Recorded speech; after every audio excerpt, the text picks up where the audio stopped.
जय महाराष्ट्र मित्रांनो, आजच्या व्हिडिओमध्ये आपण वोटर आय डीमध्ये स्वतःच्या नावामध्ये किंवा जन्मतारखेमध्ये किंवा ॲड्रेसमध्ये कसं बदल करायचं हे व्हिडिओमार्फत या पाहणार आहोत. त्यासाठी सर्वप्रथम तुम्हाला प्ले स्टोरवरून वोटर हेल्पलाईन जे समोर दिसत आहे हा ॲप डाउनलोड करायचा आहे.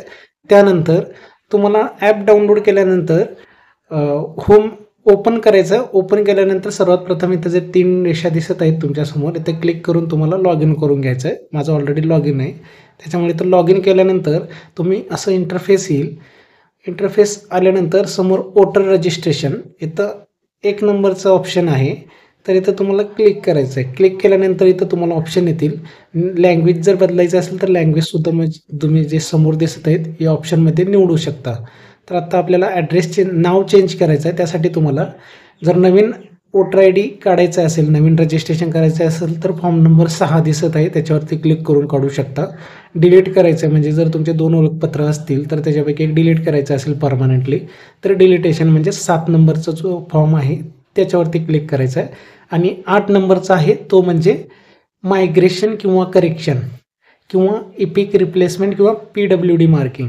जर आपल्याला इथं करेक्शन करायचं आहे, काही बदल करायचे आहेत, चुकी झालेली आहे त्याच्यामध्ये काही करेक्शन करायचं असेल तर 8 नंबरच्या फॉर्मवरती क्लिक करायचं आहे आपल्याला.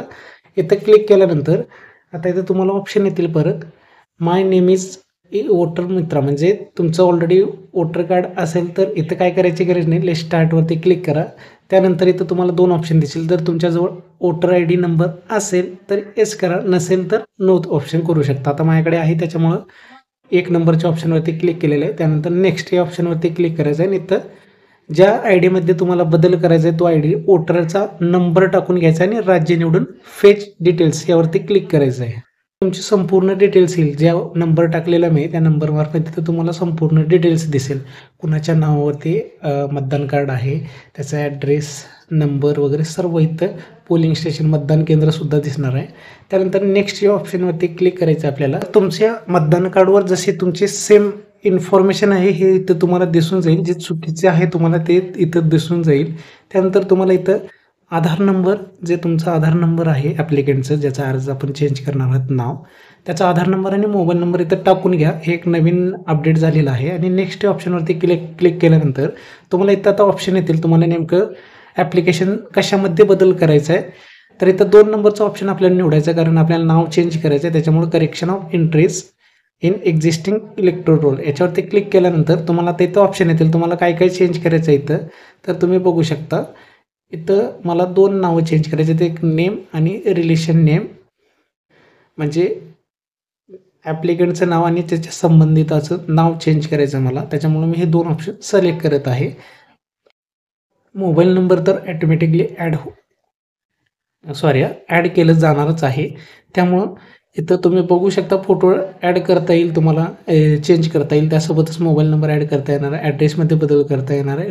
रिलेशन टाईप म्हणजेच नातं तुम्हाला जे आहे, आई वडील, बहीण बायको वगैरे यांचं नातंसुद्धा तुम्हाला इथं बदलता येणार आहे.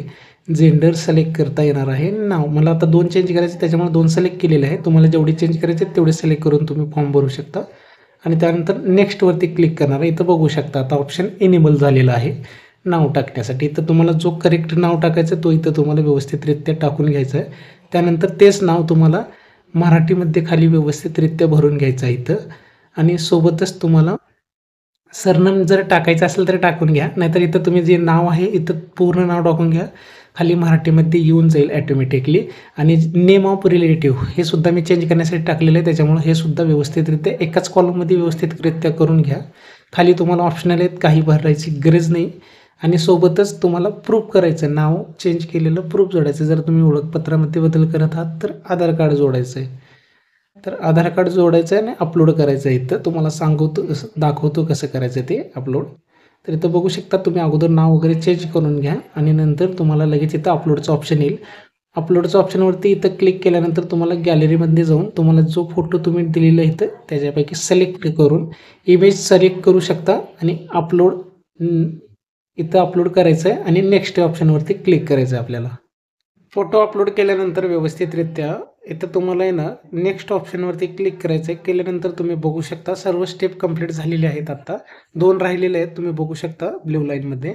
इथं नेम ऑफ द अप्लिकंट इथं व्यवस्थितरित्या भरून घ्यायचं आपल्याला आणि त्यासोबतच प्लेस टाकायचा जिथून तुम्ही अर्ज केलेला आहे तिथलं प्लेस करून डन या ऑप्शनवरती क्लिक करायचं आहे. नेक्स्ट पेज तुम्हाला असं दिसणार आहे. तुम्हाला एकदा प्रिव्ह्यू म्हणजे तुम्हाला फॉर्म बघायचा आहे तुम्ही भरलेला व्यवस्थितरित्या आडनाव वगैरे टाकलेलं तुम्ही व्यवस्थित आहे किंवा नाही चुकलेलं एकदा फायनल एकदा तुम्हाला चेक करून घ्यायचं आहे. तर जसं की मी चेक करत आहे. इथं खाली आल्यानंतर इथं तुम्ही भरलेलं आहे ऑलरेडी जे पूर्वीचं होतं तो तुम्हाला नाव वरच्या बाजूला दिसेल आणि जे तुम्ही चेंजेस केलेले आहेत ते खाली दिसतील तुम्हाला. जसं की आता मी नाव चेंज केलेलं आहे व्यवस्थितरित्या तर इथं खाली आलेलं आहे.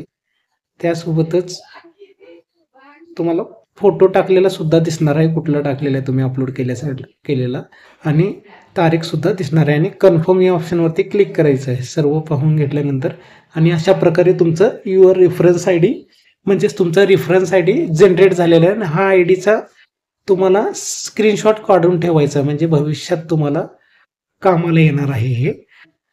म्हणजे केव्हाही तुम्हाला जर स्टेटस पाहायचं असेल तुमचं ॲक्सेप्ट झाले रिजेक्ट झाले किंवा कुठल्या लेवलला आलेला आहे फॉर्म तर ह्या रेफरन्स आय डीद्वारे तुम्ही स्टेटस चेक करू शकता आणि स्टेटस कसं पाहायचं हे सुद्धा तुम्हाला पुढील व्हिडिओमध्ये दाखवणार आहे. अशा प्रकारे अगदी 2 मिनिटांमध्ये मोबाईलवरून तुम्ही फॉर्म भरू शकणार आहात.